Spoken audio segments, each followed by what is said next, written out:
Hi friends, ముందు gas on చేసుకోండి friends. దాన్ని హై ఫ్లేమ్లో పెట్టుకోండి. ఆ తర్వాత ఒక కడాయి పెట్టుకొని దాంట్లో 2 స్పూన్ల ఆయిల్ పోయండి ఫ్రెండ్స్. ఆయిల్ అనేది బాగా హీట్ ఎక్కాలి. అప్పుడే మనం వేసేవి చిటపటలాడతాయి. ముందుగా ఒక స్పూన్ జీలకర్ర, ఒక స్పూన్ మెంతులు, ఒక స్పూన్ ఆవాలు 3 కలిపి వేసాను ఫ్రెండ్స్. అవి చిటపట అని అనాలి ఫ్రెండ్స్. అప్పుడే ఫ్లేవర్ అనేది తెలుస్తుంది. కాకపోతే మాడకుండా చూసుకోండి ఫ్రెండ్స్.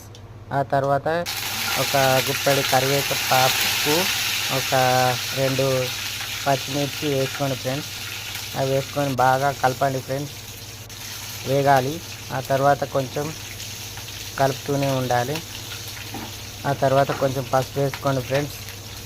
నేను ఉప్పు వేయడం అది స్కిప్ అయింది ఫ్రెండ్స్. ఉప్పు వేసాను. ఈ టైంలోనే ఉప్పు వేసుకోండి, టేస్ట్ అనేది వస్తుంది. మిరపకాయలకు వాటికి పట్టుకుంటుంది.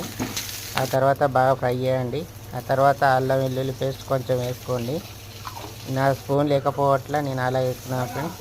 ఆ తర్వాత నేను ఒక అన్నం విడదీసుకున్న అన్నాన్ని అందులో వేసుకోండి ఫ్రెండ్స్. వేసుకొని బాగా కలపండి. మీరు కలుపుతూ హై ఫ్లేమ్లో పెట్టుకోండి ఫ్రెండ్స్. అప్పుడే అన్నం అనేది కూడా చిటపటమంటూ కిందికి అడుగు బాగానే కలుస్తుంది ఫ్రెండ్స్.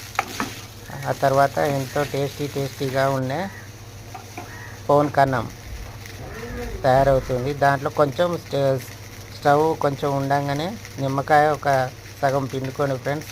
ఆ తర్వాత మళ్ళీ కలుపుకోండి. తర్వాత స్టవ్ ఆపేసుకొని వేడిగా సర్వ్ చేసుకొని తినండి ఫ్రెండ్స్. Boy friends. టేస్ట్ ఉంది friends, super. Okay, good, nice.